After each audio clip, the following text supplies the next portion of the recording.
Hi, Marty Braden here. Welcome to my channel. If this is your first time clicking on one of my videos, I want to thank you for coming and checking me out. I don't have the skills for doing high quality production type videos like you're probably used to watching, but if you're willing to hang in there with me, I think you'll find this video and all my other videos to be quite informative and even entertaining at times. So I started this channel because I made the decision to provide my viewers, like you, the opportunity to review my book I wrote and recently published. It's called An Atheist Delusion. I'm doing it so you don't have to go out and buy it.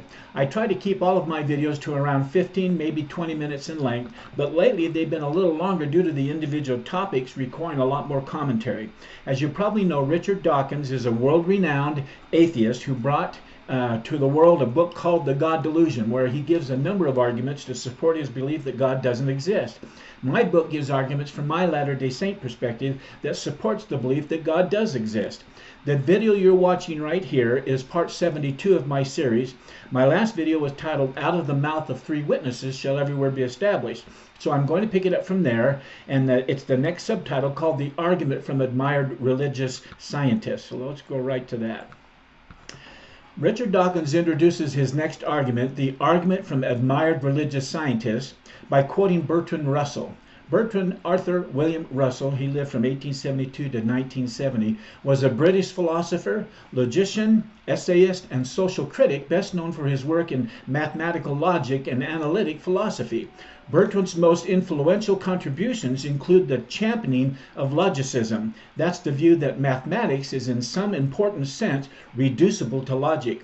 His refining of Gottlob, Frege's predicate calculus, that's beyond my little understanding. I think it has to do with math, which still forms the basis of most contemporary systems of logic. His defense of neutral monism, the view that the world consists of just one type of substance, which is neither exclusively mental or exclusively physical, and his theories of definite descriptions, logical antonism, a theoretical approach that regards something as interpretable through analysis into distinct, separate, and independent elementary components and types. Here's his quote. The immense majority of intellectually eminent men disbelieve in Christian religion, but they conceal that fact in public because they are afraid of losing their incomes. End quote. I submit that the only way one can confirm if the basis of this statement by Gottlob is true or not is to do a controlled survey of all the so-called intellectually eminent men and women in the world. And I would ask who or what defines what the standard is for what intellectually eminent means and compile the data to determine if this is in fact a true statement about such intellectuals. I also believe that the controlled survey needs to be anonymous so that the participants can answer these questions without fear of judgment or risk of any kind, especially since many of these participants apparently have the fear of losing their job if their true feelings were published. That said, even if it were found to be a true statement, what does it say? It simply says that supposedly smart people are ever learning and never seem to be able to come to the knowledge of the truth about the spiritual, about the reality of God's existence, about what the purpose of life is, or what happens after death, or even what consciousness, gravity, dark matter, and dark energy are. And I might even add that this list of unanswered big questions appears to go on and on and on ad infinitum.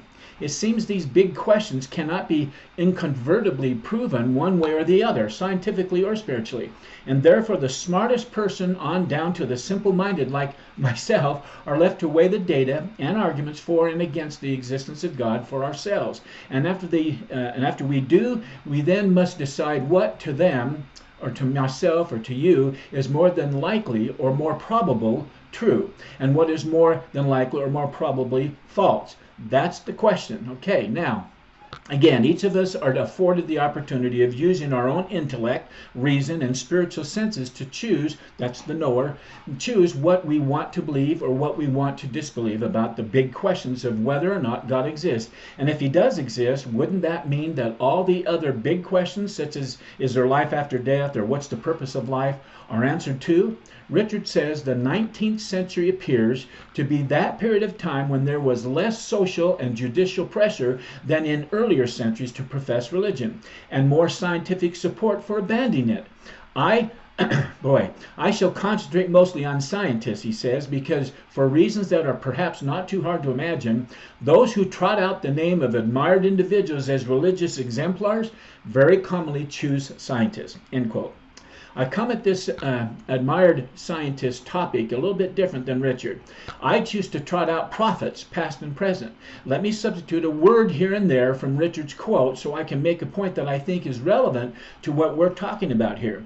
Here's how I would restate what Richard just said. Quote, I shall concentrate mostly on atheists, because for reasons that are perhaps not too hard to imagine, those who trot out the names of admired scientist friends as non-believing exemplars are commonly atheists too. Atheist scientists. In other words, Richard is criticizing theists for doing what he himself has done throughout the entirety of his book, trotting out individuals whom he feels are admired individuals and telling us what they said about God and things. Richard's admired allies are mostly atheists like himself. I believe he did so hoping that it would help his case against God's existence. If I'm honest, I too am doing the very same thing. I've been quoting admired prophets, both living ones and dead ones, in the hopes of bolstering my perspective and arguments regarding God's existence. This is just the way of debates, right? That's how it goes. The bottom line of Richard's argument against using admired religious scientists is laid out in Richard's next statement. Quote, great scientists who profess religion become harder to find through the 20th century, but they are not particularly rare. I suspect that most of the more recent ones are religious only in the Einsteinian sense, end quote. Speaking of the three most prominent, award-winning, believing theist scientists, Richard says, I remain baffled, not so much by their belief in a cosmic lawgiver of some kind, but by their belief in the details of the Christian religion, i.e. resurrection, forgiveness of sins and all, end quote. Richard then refers to a fellow scientist, Jim Watson, founding genius of the Human Genome Project, who is an atheist like himself. Richard asked Watson whether he knew many religious scientists, and Jim replied, virtually none. Occasionally, I meet them, and I'm quite a bit embarrassed, he says, he chuckled, because, I can't believe anyone accepts truth by revelation, end quote. There was a study done and listed in the leading journal Nature by Larson and Whitham in 1998, which showed that American scientists considered to be eminent enough by their peers to have been elected to the National Academy of Science. That's an equivalent to being a fellow of the Royal Society in Britain. Only about 7% of these scientists believe in a personal God, end quote. Richard's bottom line to the admired religious scientist argument is his typical self-aggrandizing response of being more intelligent than most people he knows. Richard believes more highly educated people are less likely to be religious, end quote. I obviously have a different definition of intelligence. Again, this may be or may not be true, but this is just an opinion about what the numbers seem to be saying about scientists who are believers versus the numbers of scientists who are not. Richard believes that the higher the numbers are, in some way, proves his opinion is true. Here's what he said, quote, meta-analysis is the technique whereby an investigator looks at all the research papers that have been published on a topic and counts up the number of papers that have concluded one thing versus the number that have concluded something else. On the subject of religion and IQ, the only meta-analysis known to me, he says, was published by Paul Bell in Mensa magazine back in 2002. Mensa, of course, is the Society of Individuals with a high IQ, and their journal, not surprisingly, includes articles on the one thing that draws them together. Continuing, Dawkins says, Bell concluded, of 43 studies carried out since 1927 on the relationship between religious belief and one's intelligence and or educational level, all but 4 found an inverse connection. That is, the higher one's intelligence or education level, the smarter they apparently are, the less one is likely to be religious or hold religious beliefs of any kind, end quote. So, my response to the logic that Mr. Bell and Richard here are putting forth is to go back before the Middle Ages, when the known population of the world, for the most part, believed the world was flat. And a little later on, the supposedly highly intelligent, highly educated, and influential people also imagined that the earth was at the center of the universe and that the sun revolved around it. And I'm sure these eminently intelligent, quote, people used the greater numbers argument to convince the majority of the people that their postulates were true based on the same logic. But I ask you, did the so-called eminently intelligent minds of that day, along with the masses who believed in what those so-called intellectuals said was factual at that time, making their statements of belief or postulates to be true? It most certainly did not. Science has since proven that they were all wrong. So, the so-called meta-analysis of greater numbers for believing the world was flat or that the sun revolved around the earth did not make their theories or postulates true, did they? Greater numbers supporting any idea in any of themselves do not make opinions or postulates true. Period. Come on, Richard, you know better. The argument that large numbers of people who believe something to be true must make it so just doesn't fly. And implying that it does, like Richard has suggested here in this argument, makes me call into question Richard's boasting of his so-called eminence of intelligence. To me, it's just another manifestation of an atheist delusion. Now, before we go on to the next subtitle in my next video, I just have to make a comment or two here about the greater than numbers makes things seem, in other words, what I'm trying to say is that if the entire population, all but maybe 5 people, billions, 7.5 to 8 billion people except 5, if they all believed that there was a green orb called cheese 100 million miles away, and they had all whatever they said to do, and 5 said there was no green cheese orb, which one is right? So all the numbers and all the scientific things would overwhelmingly disregard the beliefs of those 5, right? But what if later on it was found that there was a green cheese looking orb 100 million miles away? It made all of them wrong, even though they had the power of numbers behind them. And that's the same thing that Rich is trying to say here. He's trying to say because there's so many eminently intelligent scientists who believe that there is no God and don't believe in religion, that makes it so. And it just does not make it so.